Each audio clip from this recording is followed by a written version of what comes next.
So it's Professor Geoff Scamans who is going to talk about the aluminium from cans to cars, recycling the future. And in WMG, we are working in various recycling projects, not only in material point of view, but we have the supply chain people, they are also working in recycling. So I think this topic is very interesting for all, for us to understand from the Jeff, and then learn about aluminium recycling. Jeff done his PhD from Imperial College, and then he worked a long time in Alcan as a principal scientist, and his main expertise is surface science.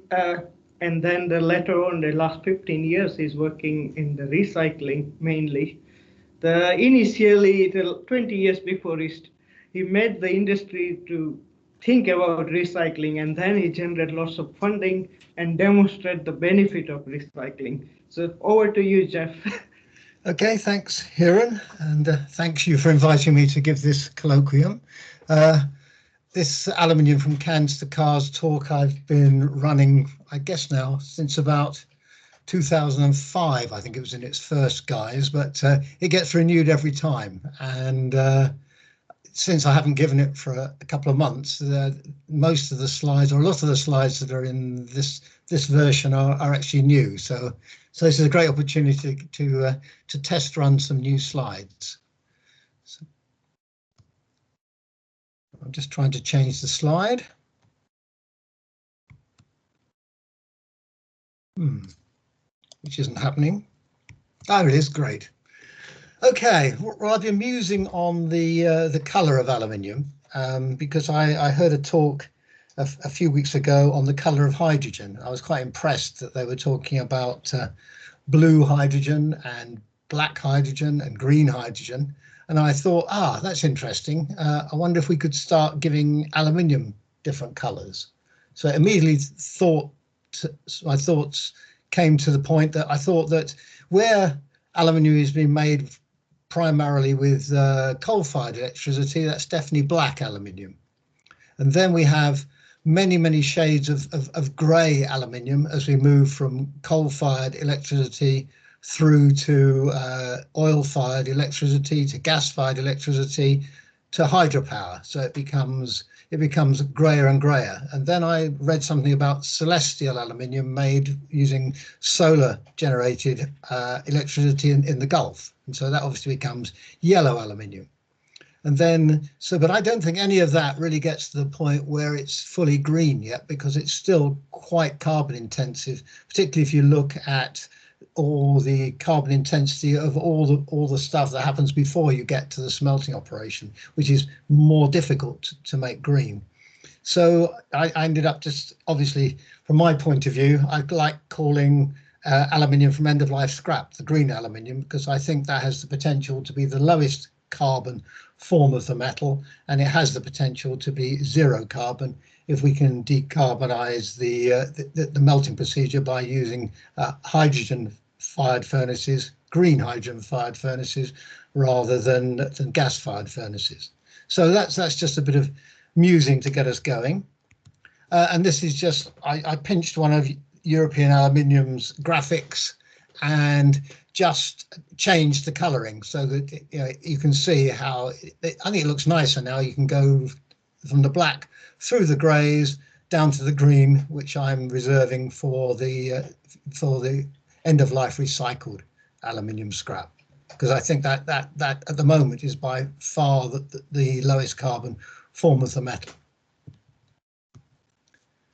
And that in various projects, I keep being asked, particularly the APC type projects, they always seem to want to have what's called a CO2 walk to start any meeting. So I've been thinking about that quite hard. But recently, the IAI at the end of March produced a really excellent, the International Aluminium Institute produced a really excellent sustainability report that I've mined deeply for this talk.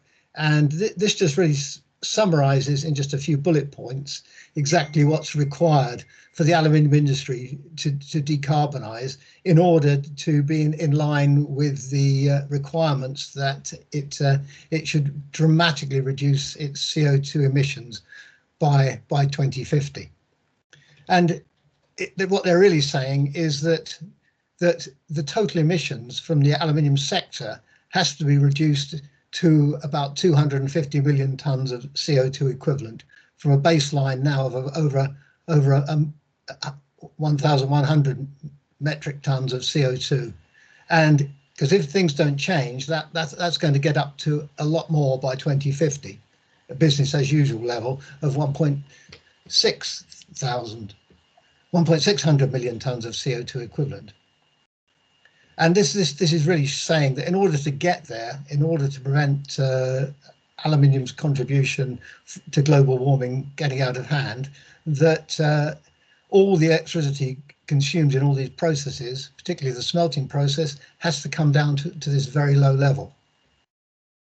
Also, that it's very important that all the other emissions, the non-electricity based emissions, are also dramatically reduced. And also, if we are going to really maximize the use of recycling as we need to from end of life, and also to maximize the carbon intensity of all our fabrication processes and procedures, they also have to be reduced significantly.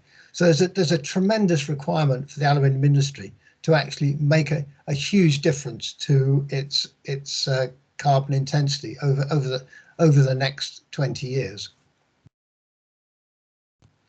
And you can see what the real problem is with this sort of heat map, which again comes from the same report, which just shows just how much of the intensity, the carbon intensity, is due to the electrolysis going on during the primary production process. You can see that it's contributing of the 1.1 billion tons of CO2 produced by the aluminium industry. You can see just how much of that is produced during the electrolysis stage, which is why there's so much attention on this. But I think, you know, what we should really be doing is trying to minimize the use of primary aluminium as best we can, and also to maximize the use of recycled aluminium. This is just a very nice way of expressing the problem and really focusing on the thing that is the most important to do. The International Energy, the IAE or IEA or something, IEA, that's the one, have really suggested that the aluminium industry really needs to reduce the carbon footprint of primary aluminium from its present average level of around 16 tons per ton of aluminium primary reduced around to 2 tons per ton. So they're not really saying that aluminium has to get, primary aluminium has to get to zero, and the aluminium industry is being allowed this because aluminium is seen as a vital material for lots of the other carbon reduction exercises in lots of the other industries, particularly the transport industry. So it's not really being charged with getting down to 0 tons per ton in the primary process, but getting down to 2 tons per ton in order that we can not exceed the beyond 2 degrees temperature rise scenario by 2050. So this is just a really nice graphic that shows what the industry really needs to do. Hydro aluminium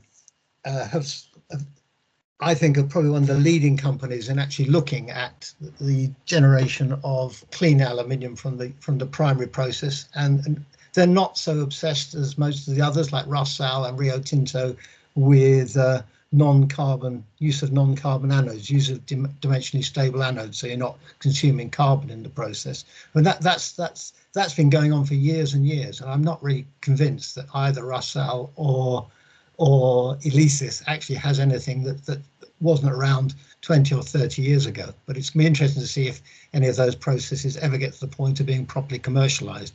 They're way off that step at the moment. But it's interesting to read their publicity about it, because they're putting a lot of interest and a lot of publicity, and it's either very valid or some of the best greenwashing you'll ever hear.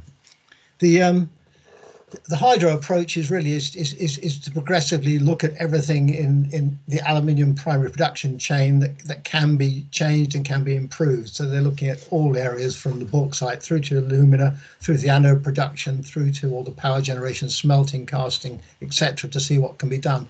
But even they're saying that to get from their most low carbon primary aluminium made lovingly with hydroelectricity generated electricity from hydro generation, which gets down to about 4 tons per ton, that pushing down to 2 tons per ton is going to require another huge step. And I was quite interested when I first read that. I didn't really understand. I should have understood immediately what they were doing with that little box which says PCS on the far right of the right hand image. I didn't then realise that they're talking about putting post-consumer scrap into the primary operation. That's the first time I've heard of that. I imagine it's a good idea if it's scrap that you can't recycle any other way, but I don't know any details about that yet. But it just shows how difficult it's going to be to reach the 2 tons per ton target, even with all the dimensionally stable anode work and possible carbon capture. Of course, this is going to cost the industry a huge amount of money, and the estimates in the IAI report suggest that this is going to be of the order of trillions of dollars, because the demand for aluminium is going to go up. So not only is there a replacement of existing smelting capacity, which should be discontinued because it's either too old or it's based on the use of coal. So there's retiring of smelting capacity. There's also generation of new smelting capacity. So there's a lot of new smelting capacity. There's a lot of new alumina capacity required, and there's lots of investment in either the dimensionally stable anode technology or the carbon capture and underground storage technologies, which are really a tiny fraction of production at the moment. And then, of course, there's not just proper electrification of the smelting, it's electrification of all the other operations, moving away from gas wherever possible, and also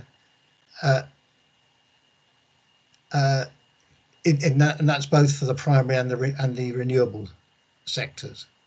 And it's really vital because, as I said a minute or two ago, that it's really important not just for the aluminium industry, it's also important for lots of other industries that are, particularly the transport industry, that are looking to reduce their carbon, embedded carbon, or their CO2 emissions, etc. So it's going to cost trillions. I imagine there's another figure for the steel industry, which is also trillions. It'd be interesting at some stage to compare trillions, but I haven't got the steel data in front of me.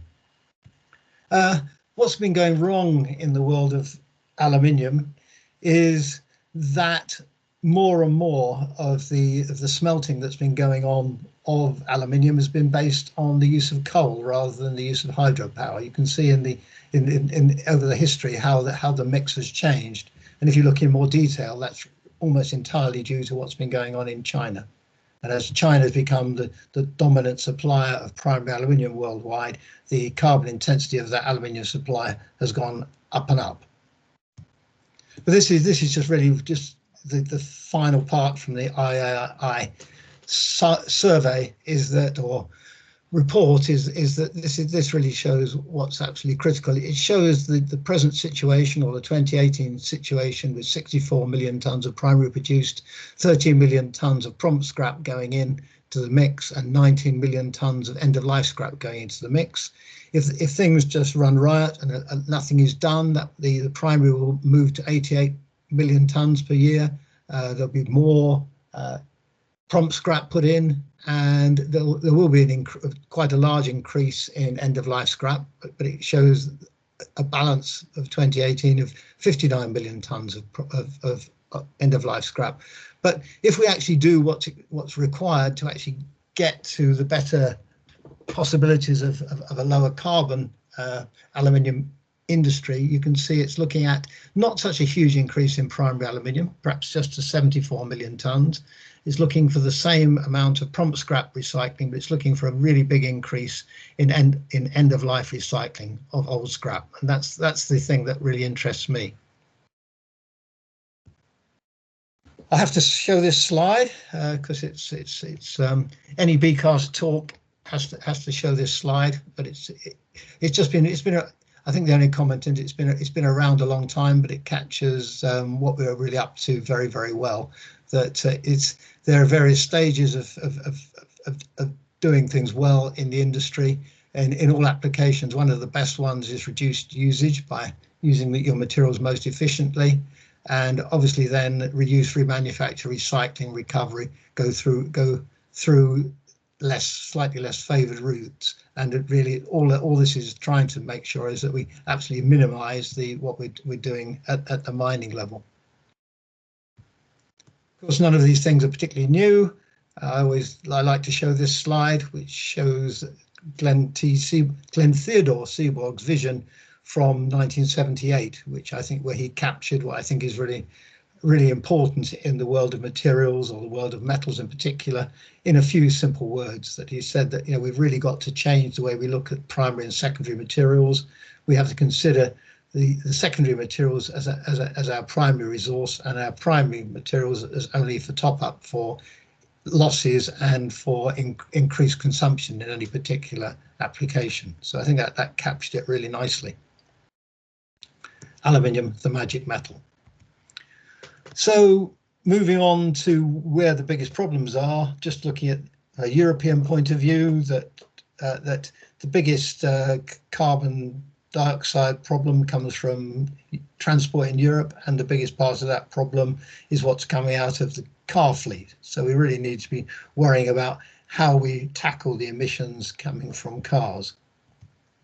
And because the easiest way is just to take the weight out of the car, because emissions are directly related to the weight of the thing you're trying to drive around, whether you're doing it with petrol, diesel, or petrol hybrid, or even with electric propulsion.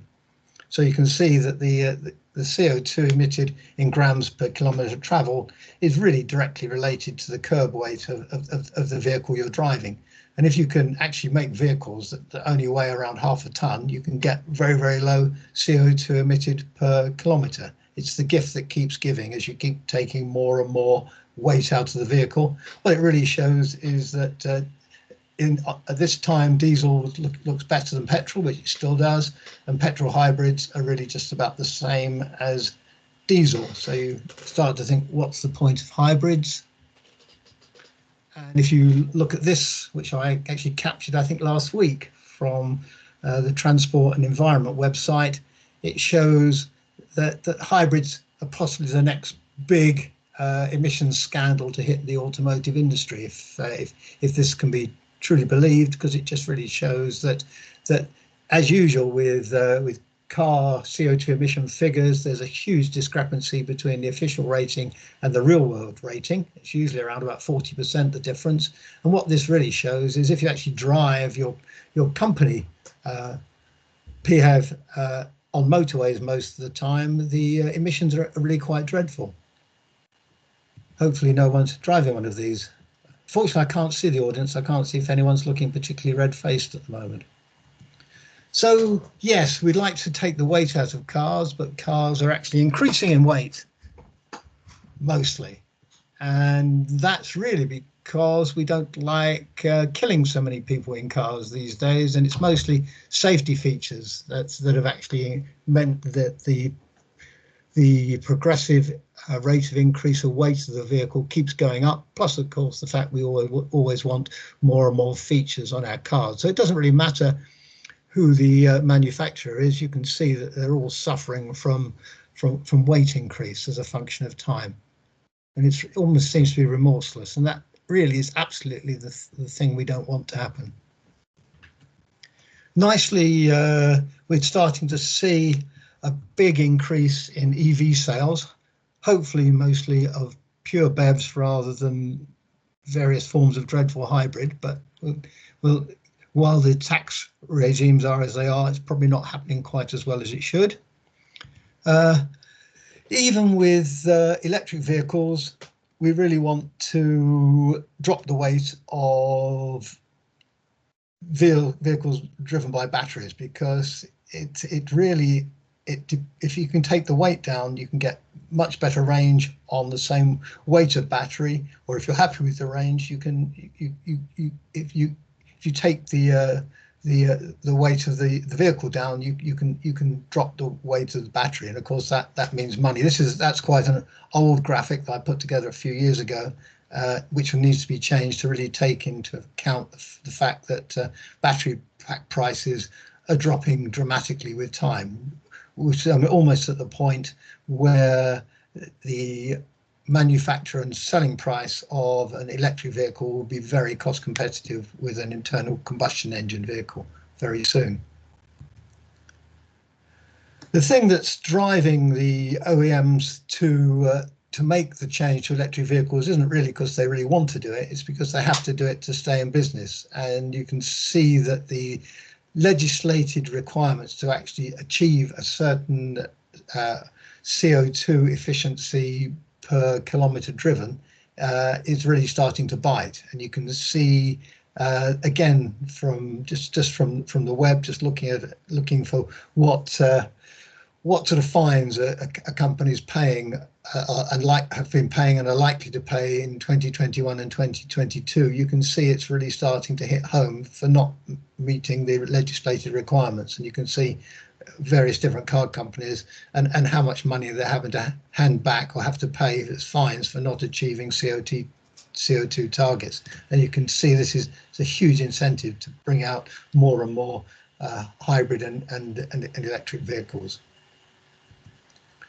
So where is aluminium sitting in all this? I've been obsessed with aluminium intensive vehicles since I was first brought into talking to British Leyland on the Gaydon site in about 1981, 1982 time, when British Leyland first came to Alcan, as it was then, and said they'd quite like to make a few metros out of aluminium rather than steel. So all that happened there is that I think they made 6 metros using the same tooling and the same production lines as we used for the steel metro, and we made 6 vehicles, demonstrated that the body weight was 40% reduced and that the performance of the vehicle was dramatically increased. At that time we were just talking about the main structure. We thought we'd either hang on steel panels or plastic panels. British Leyland disappeared, disintegrated, the project stalled, and we did it again with Fiat, and we made 5 little Bertone Fiats, which showed the same thing as we did with the Metro, that you could very easily make the pressings on pretty well on the same production line, and that you could save up to 40% weight in the body structure. Then we did it again with Ford in North America. This time we built 40 of the aluminium AIVs. This time we, as well as using a 5000 series for the body structure, we were using 6000 series outer panels. And again, the structure was not redesigned because it was aluminium. It was still the steel designed vehicle, but just rebuilt in using aluminium panels and parts. So that was 10 years. We went from 6 a year to 40 a year.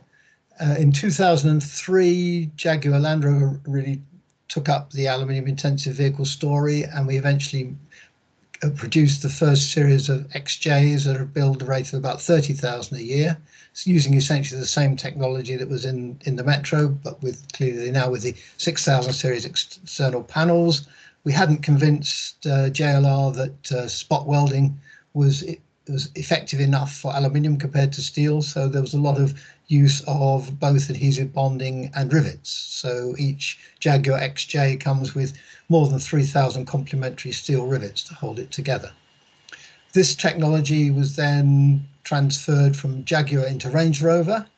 Once particularly we'd sorted out some things on the prompt scrap recycling, so I'll talk about it later, and that the production volume by 2012 got up to 100,000 vehicles a year. So starting to move along quite nicely, but in world production terms, still very, very modest.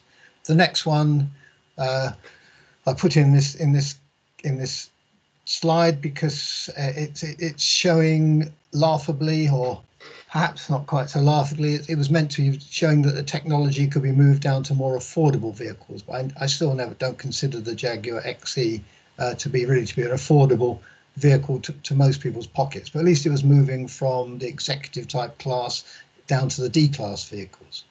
And this was the first time that a so-called recycled 5754 was used in the body construction, although that recycled 5754 only used prompt scrap.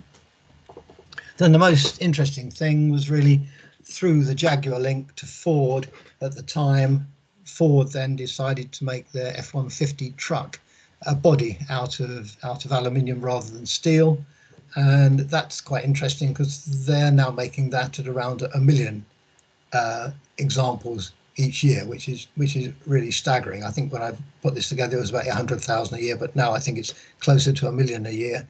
And the amount of money that Ford are making from this vehicle is pretty well as the same as the economic value of a small country. So it's quite impressive.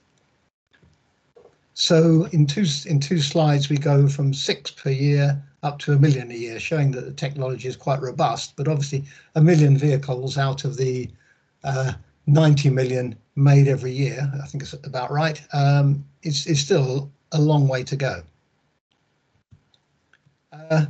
Then after the Ford F-150, the next interesting vehicle is probably the Jaguar I-Pace, which although it's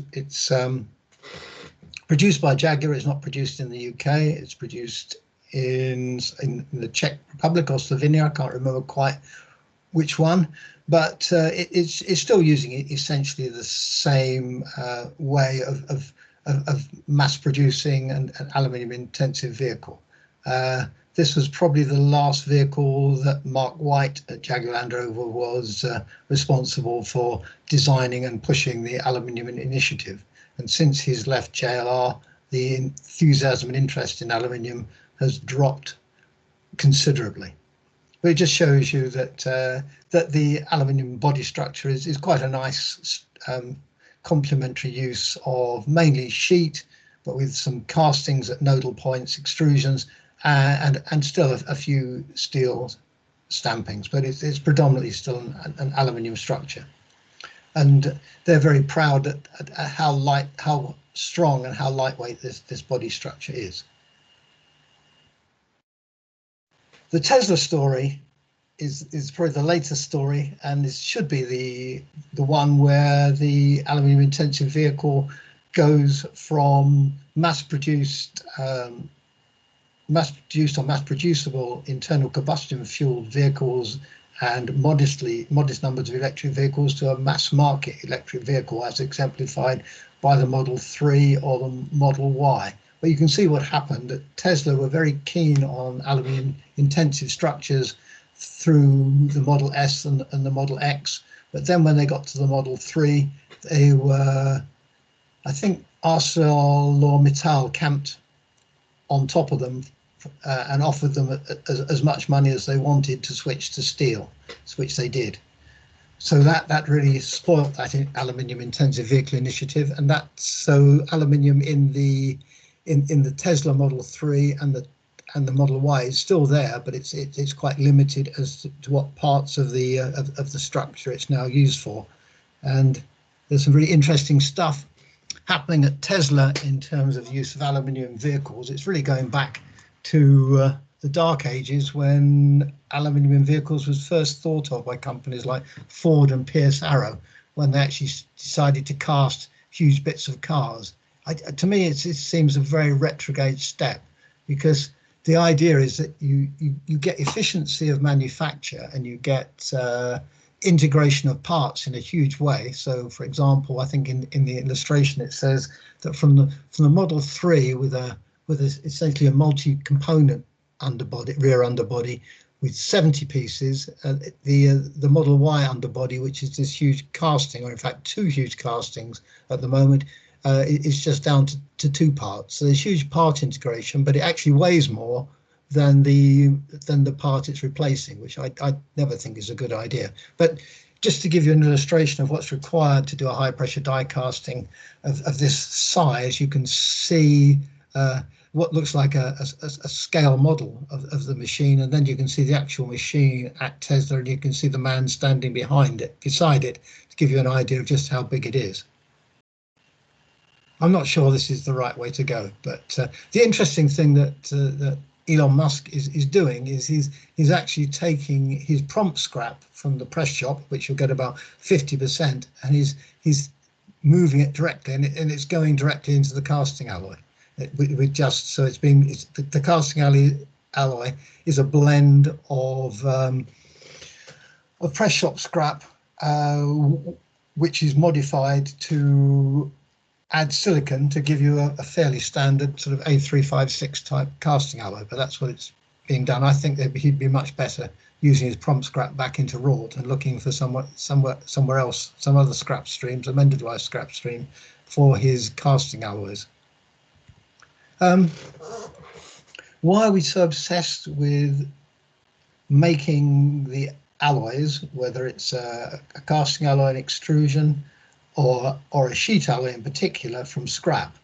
This is really captured in this graphic, which shows the green line, which is the price that aluminium costs to buy per ton on the London Metal Exchange.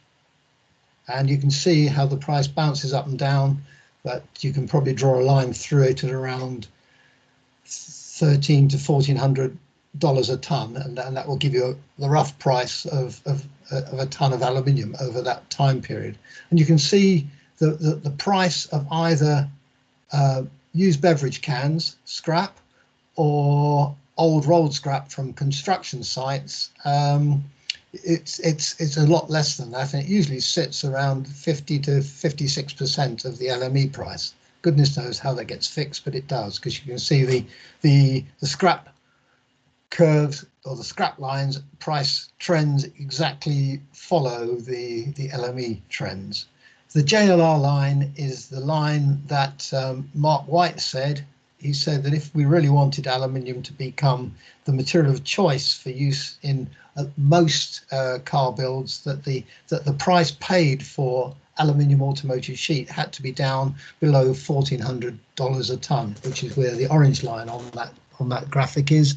And you can see that there's actually no chance of doing that from if you're buying prime aluminium to start with. It's going to be incredibly difficult to do it from scrap aluminium, but at least you start off below the line. So which is why, and this graphic in its early form goes back to about 2006, which is why I really started working hard on trying to use recycled aluminium to make automotive alloys and components rather than prime aluminium.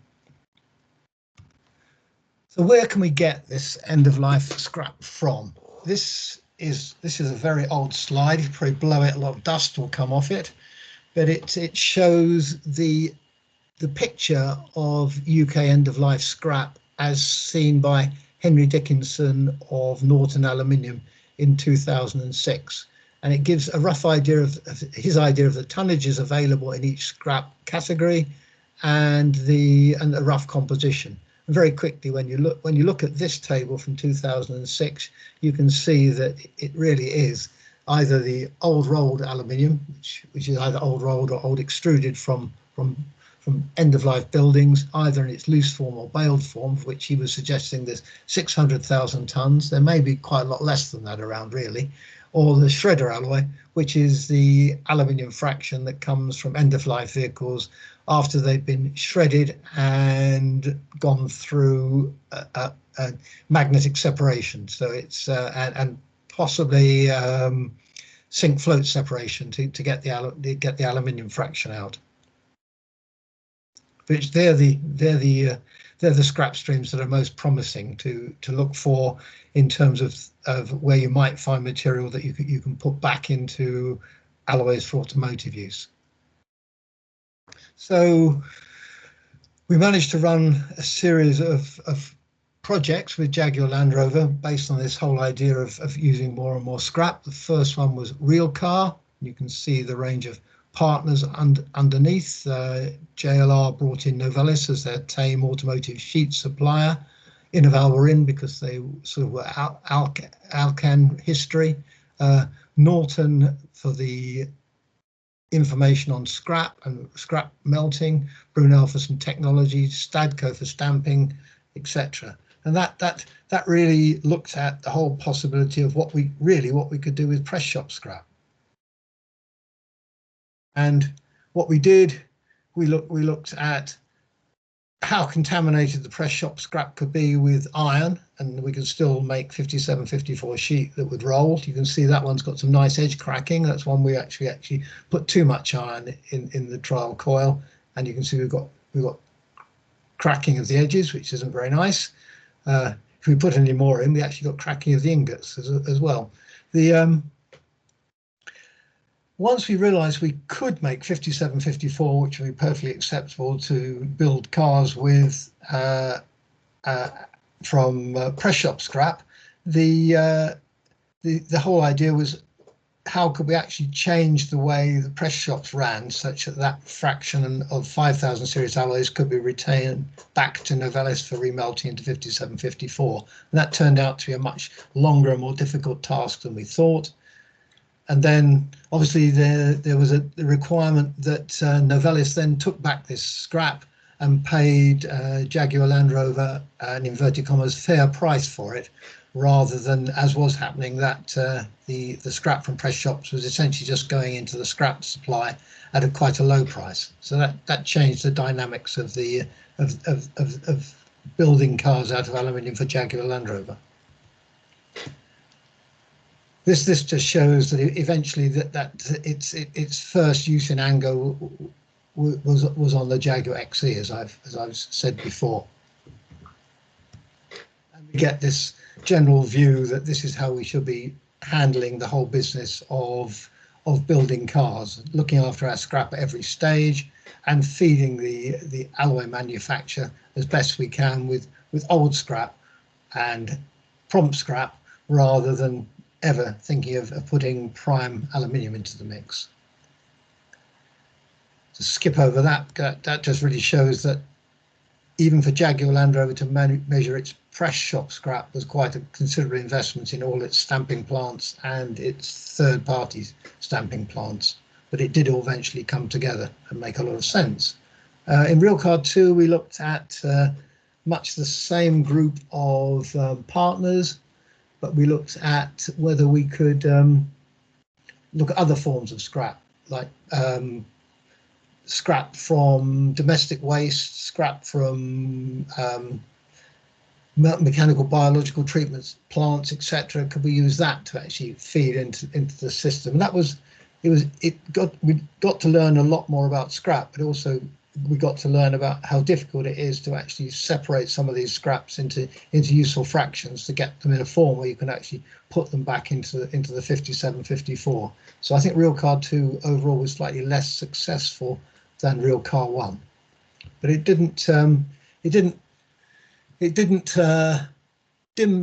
dim our enthusiasm too much, and we managed to run Real Car 3, which I would have loved to have called Real Car 3, but everyone else decided we couldn't have Real Car 3, so it became Reality, which was recycling of aluminium through innovative technology, which was a nicer project description for Innovate to Fund.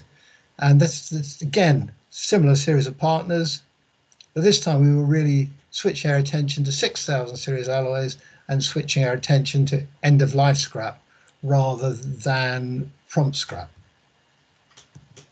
And so we looked at end-of-life vehicle scrap, and the project was really set up to investigate the advanced separation technologies so that we could actually obtain a high enough quality feed to feed into the alloy production process. Of course, it's not totally straightforward, and in order to get something that will work in car manufacturing, you have to satisfy all the mechanical performance. You have to usually be within a chemical composition range, which is usually too formally applied. You have to satisfy the formability requirements. You have to have all the joining and self-pierce riveting requirements satisfied. You can't have something that will corrode. It's got to be uniform in properties, unlike some composites. It has to satisfy the crash and fatigue requirements, etc. And it has to do all these wonderful things. So it's quite a big requirement, but that's no different for aluminium as it is for steel. And we looked at the use of construction scrap, dipping into what we thought was the 300,000 tonnes of availability each year in the UK. We looked at using scrap from shredded cars, although that's not usually just shredded cars, it's usually got some white goods mixed in with it. And we also took the opportunity to shred some end-of-life Jaguar I-Paces just to see what we got. But we didn't. There was virtually no useful separation done on that material, so nothing really useful happened to it. And there's always this promise that that making the alloys out of scrap will be cheaper than lower cost than the primary aluminium. Certainly lower carbon, but the debate is still on as to whether it'll all be lower cost once you've bought the material and you've added all the separation steps with all the losses, etc., that you get. But in principle, it should be a lower cost source of aluminium for making these vehicles. So we got a feel for how the actual concentrations of the elements in the scrap would vary within certain ranges. It's always quite difficult when you're using end-of-life vehicle scrap, because it's got a mixture of sheet alloys, casting alloys, extrusion alloys, forging alloys, and little bits and pieces of almost everything in. And what we really realised is that the ability to sense and sort and get the fractions that we wanted from the end-of-life shredded car scrap wasn't quite where it needs to be yet. But this just very quickly runs through what the Reality project covered right the way from the end-of-life sources, looking at the different companies offering sensing and sorting technology. That one shows Pellenc, but it could have been Tomra, Steinert, Redwave, a number of companies that we looked at. We were always trying to pull out the wrought fraction from the cast fraction. Once we've got our wrought fraction, turning it into ingot, and then ingot into large DC cast rolling blocks, which went through rolling and then blanking through Novelis. A lot of testing, a lot of that which was done at WMG, SPR assessment, combination of WMG and Jaguar Land Rover, and then stamping trials. The end of the Reality project, I think we just realised what we knew going in, that the consistency of the feed quality is key, and it's difficult to really get a good handle on. But it was very clear that old rolled scrap of the scrap feeds that we looked at was much easier to handle with much less requirement on sensing and sorting than shredded vehicle scrap. And that's really what that says, because end-of-life vehicle scrap is known as Zorba, or when it's actually been through some further sorting of wrought and cast. When it's the wrought fraction, it's known as Twitch, but still not quite good enough. So we're really now looking around for where the next breakthrough is going to be in a sorting technology, and it looks like LIBS, or laser induced breakdown spectroscopy, is the new great hope, because it's not like the technologies that are generally around at the moment, even the X-ray technology, which just looks at density. This technique actually is doing measurements on each. It's doing chemical analysis on each piece of scrap. So in principle, it has the possibility of sorting not only wrought from cast, it can also sort 5,000 from 6,000, and in its most recent guises can even sort between within a single alloy grade to pull out the high iron in a single grade. So it's really exciting. The problem is it's not so much that it's expensive, it's just not been shown to be robust enough with a high enough throughput yet to go into commercial operation. So it's being trialed extensively, but it's not really at the commercial stage yet. I'm always pushing the envelope, because I think in the main part of the Reality project, I think we managed to get some 6111 made with up to 20% end-of-life scrap incorporated, 20% prime and 60% press shop scrap, something like that, which to me wasn't really, that was bound to work because it ended up with a composition which was pretty well indistinguishable from the material it was meant to be tested against. So it ended up testing the same, but I was very keen that we did more than just looked at 20% end-of-life scrap. So at Brunel I was able to run some work which showed that we could actually make HSA6, which is the extrusion equivalent of 6111, out of 100% post-consumer scrap. In this case, scrap derived from old rolled aluminium, and you can see we were able to cast some nice extrusion billets. We were able to put them through the extrusion press to make a flat bar, and then we were able to roll that down to make sheet. And it was just indicative figures. That just really shows, just as long as you that half a ton per ton is the gas required to melt a ton of aluminium. And that flat bar, we had really good properties. It pretty well performed as well as regular 6111 as supplied from Novelis in most forming operations, etc.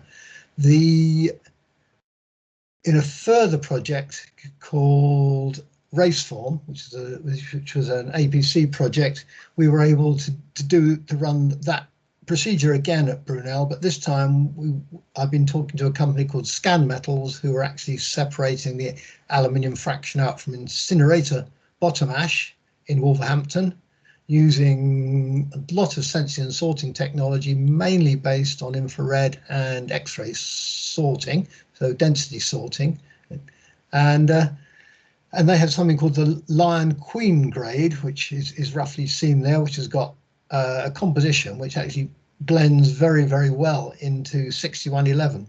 So to make 6111 from 100% incinerator bottom ash, all we really had to do was increase the copper and the magnesium levels a little bit.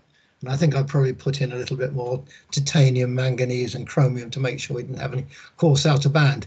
But that recycled aluminium, after it had been remelted by Norton Aluminium again, and then cast into DC extrusion logs and extruded into the same flat bar, that performed remarkably well in hot forming and cold forming compared to a regular 6111 sheet as supplied by Novelis. But that's, I think, so a couple of times we've now demonstrated that it is possible at this scale to make the 6111 alloy or the HSA6 extrusion equivalent alloy out of 100% end-of-life scrap. So that's where we are today. None of that's going on commercially yet. So we're coming to the end. Just to summarize what I've tried to say, the aluminium industry, like the steel industry, is facing some really serious challenging and expensive sustainability challenges. On the aluminium side, I think aluminium in cars and aluminium in lots of other things has a major role to play in future low carbon vehicle or other product production worldwide. The changes are being driven by legislation rather than want to do it, but that's a good thing. But absolutely critical for us to improve our ability to sense and sort end-of-life aluminium scrap. And it's going to be a combination of both prompt scrap and end-of-life scrap. I don't really worry about prompt scrap that much, because if you get end-of-life scrap right, eventually the prompt scrap becomes the same as in terms of carbon intensity as the end-of-life scrap, apart from a little bit of extra processing you have to do to bring it round again. And I think everything we do should be as best we can to using as much end-of-life recycled aluminium as we can. So I think that's it. So hopefully I haven't kept you all too long, but thank you all for listening, and I'll be very happy to answer questions. Thank you, Geoff. Thank you very much.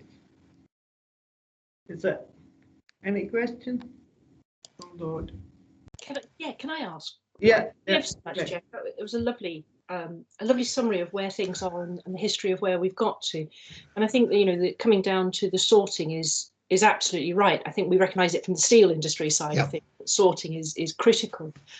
Perhaps I can ask a sort of related question, that you talk about the fact that at the moment the lib sorting is not quite yet robust enough. And whatever happens, it's going to increase cost for the scrap. Where do you sit with opportunities for dismantle as opposed to shred and sort? I know you still got to have sorting, but we may also have tracking information. Do you ever see that as being viable as part of the mix, not necessarily exclusive? Yeah, we did. Yeah, no, I'm right with you. I would love to see OEMs running manufacturing lines and dismantling lines of pretty well of the same vehicles, and I really think that's a much better way of doing it than what we do now. And I think that should become, in the future, that should be really far more of the way OEMs operate. In fact, you know, that they assemble vehicles, they then lease the vehicles to you, and then they take them back and they refurbish them, or, you know, re-engine them, re-battery them, and maybe that goes 2 or 3 times around the loop, and then at the end they would then be responsible for dismantling the hulk. You know, I think that is definitely the way to go. But at the moment, the way the world works is that end-of-life vehicles are shredded very efficiently. In you know, a car hulk goes through a shredder in 15 seconds. So it's really hard to beat at the moment. But I think, you know, I agree entirely with you that it's basically the wrong approach, but we have to live with it for a while, I think. I think you're absolutely right. I think there's some interesting things that hopefully we'll start to explore about what the business model is to shift to some of these alternate modes of working, if you like. So what can be done just by improving the technology to make it more efficient, and where you need policy shifts to make it economically viable, at least, to explore. But yeah, thank you ever so much, Geoff. Yeah, good, thank you. Joseph, please. Joseph. Hi, Geoff. So my question is, you have done like 3 projects: Railcar 2, 1, 2, and Reality. So trying to explore different options for the recycling. Yep. So now it looks like it is one project you have looked at the closed loop recycling. And then the recent project, or the next 2 projects, you look at like using whatever scrap you can consume, the aluminum scraps, sort of a mixed scrap, and then to get a better sorting, and then to use it for the high quality. You want to upgrade high quality aluminum. So these 2 routes, one is closed loop, one is like using whatever scrap you can get. If we say we want to do a better job in aluminum recycling, which route will be better? Oh, I'm a big fan of closed loop. Okay, thanks. Yeah, it's, yes, I would love, you know, I'd love to sort out the world of can making. I really would like. At the moment, if you look at well, wherever I look, whichever market, whatever part of the world I look, it appears that about half the cans come back. In real, whatever you might read, when you actually dive down into the figures, it looks like about half the cans come back and go on to make new can stock, which is, okay. Some countries actually collect more, but they don't actually end up going back into can stock. And it looks like the world seems to set itself up to use half recycled cans and half prime to make the next generation of cans.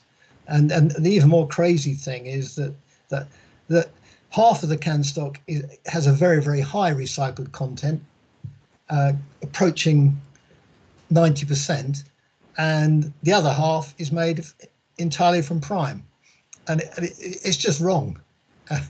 And so I would really love to disrupt that.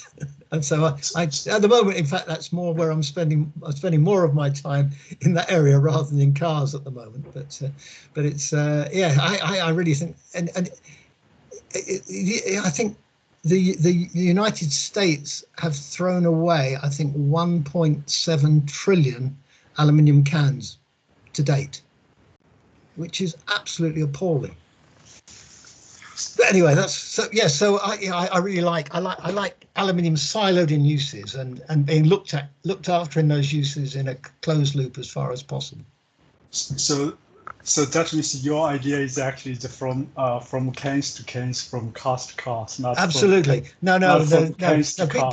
People. Yeah, it was a very bad choice of title, really, because it's so. But I do. I love ambiguity, so it's so it appeals to my weird sense of humour. But no, the title "Cans to Cars" was really to show that I quite like the way that cans are recycled back into cans, although not enough. And it was really to say we take that model for cans and we use that model for cars, so cars to cars. So it should say from cans to cars to cars. That's really, but that's a bit cumbersome. That's a bit cumbersome. So another question is okay. I ask another question. Yeah, sure. So your talk is about recycling of aluminium. So actually, if you look at the whole aluminium industry, another half is about primary aluminium. So how we're going to reduce carbon dioxide emissions from the primary side? Well, I think yes, it's got to be only to use clean electricity. Okay. But it's also very, very difficult to solve the electrolysis problem, because essentially running a cell, but where you're essentially reducing alumina with carbon is a very efficient process. And if you take the carbon out, because the byproduct then becomes carbon dioxide, which is the problem, the carbon actually depolarizes the cell. So if you actually go to inert anodes, you actually lose cell voltage. So you have to put more, actually to get the same amount of aluminium out, you have to up the current used. So you have to actually put more electricity in. So it's good to see all this stuff on low carbon primary, but it's been around for a really long time. Obviously its time might be now, but and there's a lot of questions, as always, as to what is the carbon intensity of the inert anode production technology, and that you'll never see any answers on that at the moment.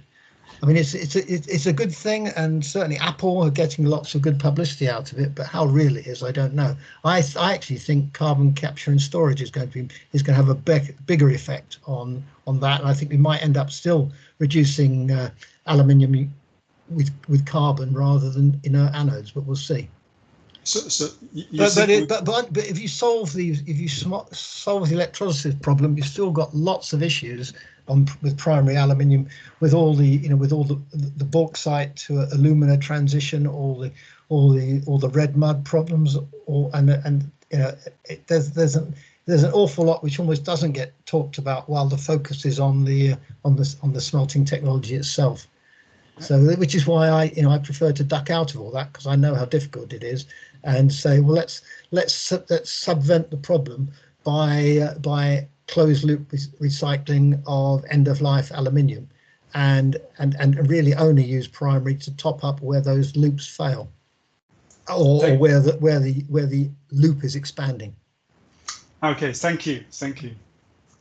Professor Hunter, you still have a question?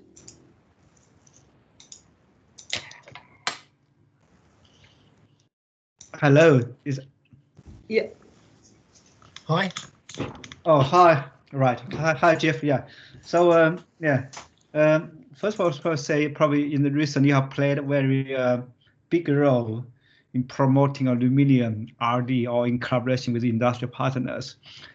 And then we have still research elsewhere. And then what's your view about the competition between the steel and I think it's- aluminum.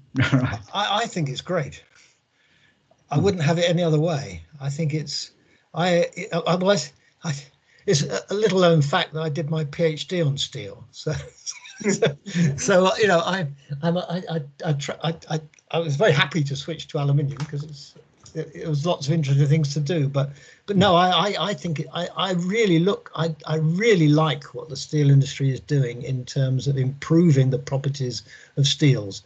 I think that work is absolutely tremendous. And the way I see it, that should be a huge incentive to the aluminium industry to actually understand the metallurgical developments that the steel industry is going through. Of course, we haven't got the same phase transformations, but we've got lots of interesting things going on. And the work I really like is trying to understand what makes a really good, strong microstructure in a steel, and seeing can we generate those kind of microstructures in aluminium alloys. And we've been making quite good progress, not as fast as I would like, but we've taken some fairly modest 6,000 series alloys and essentially doubled their yield strength. But at the moment we haven't got a route to do it which is commercially viable. But the fact you can actually demonstrate it, I think, is really good. So yeah, so but I like it, and I like at the moment we're really interested in aluminium in battery enclosures. But again, you can see that the steel industry is not standing still. It's offering some really good martensitic grades, really strong, but and saying, well, we might, even with steel, might be able to get down to the same sort of weight save that you can do with aluminium. So I just think it's great, and I think it's how it should be. Probably we have more kind of balanced view or application wise. For steel you can have light structure as well to address this efficiency issue, right? Yes. I think this is where the two industries push each other, which case you get best out of both industries. I think that's exactly it. Then it's about, part of the reason for talking about this idea of the disassembly is the fact that you can use then the best material in each individual component part without having to worry so much about all the cross-contamination, because if you can disassemble, you can really, then we need to push better joining technologies between the really high strength aluminium and steels, and it pushes you into different challenges to overcome. Yes. No. Yeah. I know. Which is why we've actually got some quite nice collaborative programs starting, haven't we now? Which is really good. Because I think we can learn so much from each other. Thank you. Right. Jeff, one question related to the rivet, because in aluminium it is very difficult to weld. That's why you use the rivet, and that's made of steel, and that's add the weight plus cost, and then later on it's create the problem in the recycling. Is it you see any future in they get rid of completely rivet and the welded? Well, the trouble is the rivet is it turns out to be such a really good joining procedure, particularly for sort of multi stack ups. It's really and it isn't really. I mean, we all thought it would be a terrible problem in recycling. It turns out not to be. I mean, if you're up at Norton Aluminium, and you see a melt go through, a lot of shredded cars with lots of aluminium sections joined together with rivets going into the furnace, you think that's going to be awful. The iron level will be really bad, but it isn't, because if you look at the bottom of the furnace where everything's dropped out, you just see all these glistening rivets, which are nicely aluminized steel rivets, which have been, because the aluminium's melted away from them, but it's reacted with the steel to form a really nice aluminized layer on the steel, and that's, to a large extent, that's prevented the iron actually dissolving in the aluminium. So you really don't see it as, it's not the problem we all thought it was, which is lucky, because I think getting rivets out of car construction is going to be difficult, because on the shop floor, it's just a nicer environment if you're not spot welding. If you're riveting, it's it's not even particularly noisy. Okay. Yeah. So I think yes, but I think difficult to get out, but actually not the problem we all thought it was. And I've yet to see a corrosion failure around a steel rivet in an aluminium car, except where we've artificially done it by not protecting the steel. So.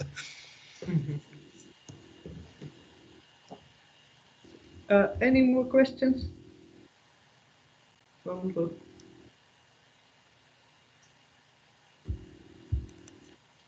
Okay, let me see if it's okay.